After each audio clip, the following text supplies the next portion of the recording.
예, 그래서 오늘 인플레이션 감축법에 대한 특히 자동차 업계의 영향에 대해서 오늘 저희 이야기하는 시간을 마련을 했고, 네. 그리고 또 오늘 물가 지표를 보니까 바이든이 이거 보면서 이것 봐, 이럴 줄 알고 우리가 IRA 법안을 미리 좀 만들었잖아 라는 성명을 또 냈더라고요. 근데 이제 뭐 현상은 물가가 너무 더디게 하락한다는 점, 그리고 물가가 하락하는 것도 물가가 하락하는 거지만 연준의 긴축 스탠스에 대해서 지금은 잘 모르는, 그러니까 75bp를 할지 50bp로 또 그냥 갈지 때에 따라서는 울트라 스텝인 이제 100bp로 갈지를 모르는 상황이기 때문에 정말 이제 블랙아웃 깜깜한 시장이다 보니까 고습 뭐 이게 전체적인 시장이 워낙 좀 변동성이 심한 것 같습니다. 예. 그래서 이제 저희 궁금증은 저도 네. 굉장히 투자를 적극적으로 하는 한 사람으로서 네. 어제의 반등에 깜빡 속지 말자의 스탠스로 가야 하는지 네. 아니면 오늘 밤 이 급락에 소위 쫄지 않아야 할지 이렇게 큰 그림을 어떻게 보느냐에 따라서 포지션을 어떻게 잡는지 아주 크게 많이 달라질 것 같습니다. 그렇죠. 하루하루의 분위기에 따라 가기에는 정말 어려운 상황인데 네. 일단 포인트를 보면서 말씀을 드려보겠습니다. 시장 자체는 지금은 뭐 긴축에 대한 강도 그리고 연초부터 지금까지 빠르게 올라왔었던 미국의 금리로 인해서 상당히 힘들었던 구간이었죠. 네. 그리고 이게 어쩌면 이번이 마지막이었으면 좋았을 자이언트 스텝이 11월과 12월에도 50bp 이상의 어떤 자이언트 스텝이 되지 않을까라는 불안감이 있는 것도 사실입니다만 지금은 단기적인 랠리에서 수익을 보려는 그런 어떤 전략은 좀 잘 안 먹힐 것 안 같고요. 먹힌다. 예. 더불어서 중장기적인 시장의 어떤 색깔을 봐야 되지 않겠냐. 그러다 보니까 저희들이 말씀드렸던 게 이런 물가가 상당히 올라오는 수준에서는 긴축이 계속될 수밖에 없고 긴축이 계속되는 상황에서도 매출이나 전체적인 정책 방향에서 모멘텀을 찾아가는 업종을 보자라는 얘기를 드렸었던 부분이에요. 그래서 예. 하루하루 등락에 반응을 하다 보면 상당히 어제 같은 경우에는 뭐 3% 이상의 코스피 상승이 나온다고 뒤따라서 들어가면 또 오늘 같은 날은 또 급락이 나오지 않습니까? 그럼 또 오늘 같은 날 만약에 급락이 나온다고 판다. 팔아버리면. 그러면 이런 엇박자나는 시장이 있기 때문에 시장의 전체적인 분위기는 그래 긴축으로 인해서 많이 싸져 있다면 방향성이 확실하다면 갖고 가자라는 식으로 가야 될 것 같고 어제 미국의 하락은 사실 물가가 전월 대비 8.5%에서 8.3%로 낮아지긴 했습니다. 네. 근데 예상치보다 높았고 더불어서 근원 CPI죠. 우리가 조금은 항구적인 에너지와 식료품을 뺀 물가 지수는 너무 높다라는 거죠. 특히 주거 비용이 그렇죠. 높았는데요. 예. 주거 비용이 전체 CPI의 40%를 차지하는데 6.2%가 나왔습니다. 이 말의 뜻은 뭐냐? 앞으로 렌트비, 주거 비용이 하락하지 않으면 6% 이하로 내려가는 물가가 과연 가능하겠냐? 이런 우려 때문에 어제 시장은 좀 나스닥이 5% 이상 급락하는 모습이 연출이 되었습니다. 그래요. 렌트비. 근데 계속해서 뭐 전 세계적으로 우리도 뉴욕도 미국도 집값이 낮아지는 추세인데 네. 렌트비는 오히려 계속 더 오릅니까? 일단 두 가지 포인트가 있는데요. 첫 예. 번째는 이 렌트비가 하락하는 거에 대한 반응은 CPI에 계산되기까지 시차가 좀 발생합니다. 한 6개월에서 1년 가까이 발생하는 부분이 있고요. 기네요. 더불어서 이게 참 좋아야 되는 지표인데 리오프닝이 시작되다 보니까 이런 숙박비라든지 이런 부분이 올라가긴 올라가는군요. 했어요. 그래서 리오프닝으로 해석할지 아니면 이게 긴축으로 넘어가는 부담으로 해석할지는 그때그때마다 다른데 예. 지금 당장은 다음 주에 있을 FOMC에 대한 불안감이 시장을 좀 지배하고 있습니다. 그래서 어제 같은 경우에는 왜 이렇게까지 급락이 나타났느냐?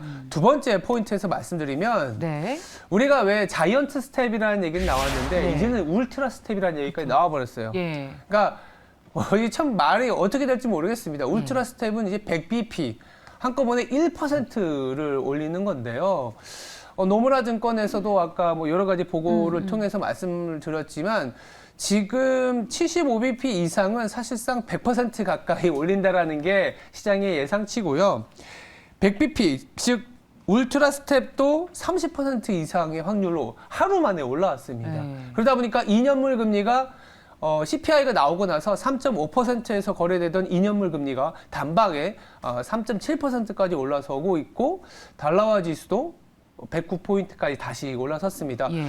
보다 조금은 이제 주의 깊게 봐야 되는 게 원달러 환율인데 원달러 환율이 NDF 환율상으로 1,394원, 1,395원까지도 올라가는 모습이 나타났기 때문에 오늘 1,400원까지 올라가는 거 아니냐라는 우려가 오늘 하루 정도는 좀 반영되지 않겠냐라는 생각도 듭니다. 달러가 고평가됐다는 인식에도 불구하고 달러 인덱스는 또 올랐기 때문에 네. 우리도 달러에 대한 원화의 환율이 추가적으로 상승, 그러니까 더 약세를 나타낼 걱정이 생긴 그런 하루인 것 같아요.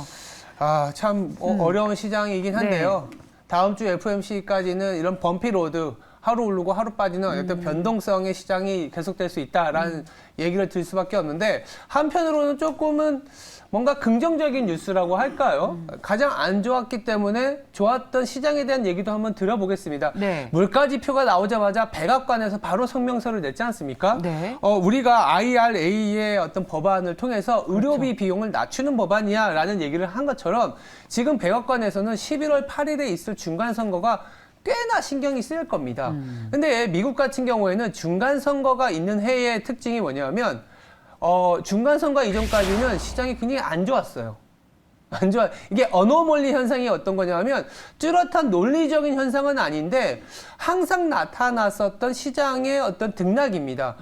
예를 들어서 9월은 항상 잔인한 달이라는 얘기를 하잖아요. 네. 9월의 잔인한 달 이후에 10월, 11월, 12월이 연말 랠리, 산타 랠리를 보인 것처럼 중간선거, 즉 미국은 2년, 그러니까 대통령이 당선되고 나서 그 다음 해에 2년 차에 중간선거가 있는데 중간선거에는 항상 안 좋았습니다. 항상 안 좋았고 그 폭이 고점에서 저점까지 평균 17%의 하락을 보였습니다. 1950년 이후에 18번 기간이었는데요. 올해 같은 경우에는 한 20% 이상의 급락을 보였죠. 네. 비슷한 평균 등락을 보이는데 네. 한 가지 고무적인 거는 이런 중간선거를 기점으로 시장이 향후 1년 동안 무려 30%나 올랐다라는 겁니다. 그렇군요. 우리가 가까운 기간이었던 게 언제냐면요. 2018년이었어요. 2018년에도 연준 고점에서 저점까지 18%의 하락이 보였는데 그 이후에 30% 이상의 상승이 나타났다라는 거죠. 물론 이 자체가 논리적인 근거를 갖고 가는 건 아닙니다만 FOMC, 9월에 FOMC가 지나고 나서 물가는 사실 내려오는 거는 맞는 상황이고 이제부터는 10월부터 11월까지는 중간선거를 위한 정책의 기대감, 더불어서 연말에 그래도 물가는 내려가는 상황에서 소비는 좋다라는 그 기대감이 주가 자체가 워낙 낮아져 있기 때문에 이런 정책적인 기대감을 가져갈 수 있는 수준은 아니겠느냐라는 약간의 희망 섞인 데이터도 말씀드렸습니다. 예, 그러니까 경험적 지표를 통해서 선거 이후에는 흐름이 좋았다. 그러니까 네. 우리도 지금 가장 어두운 터널을 지나고 있지만 그렇죠. 연말로 가면서부터 그래도 좀 그런 정책 모멘텀을 기대할 수 있지 않겠느냐라는 말씀이신데요.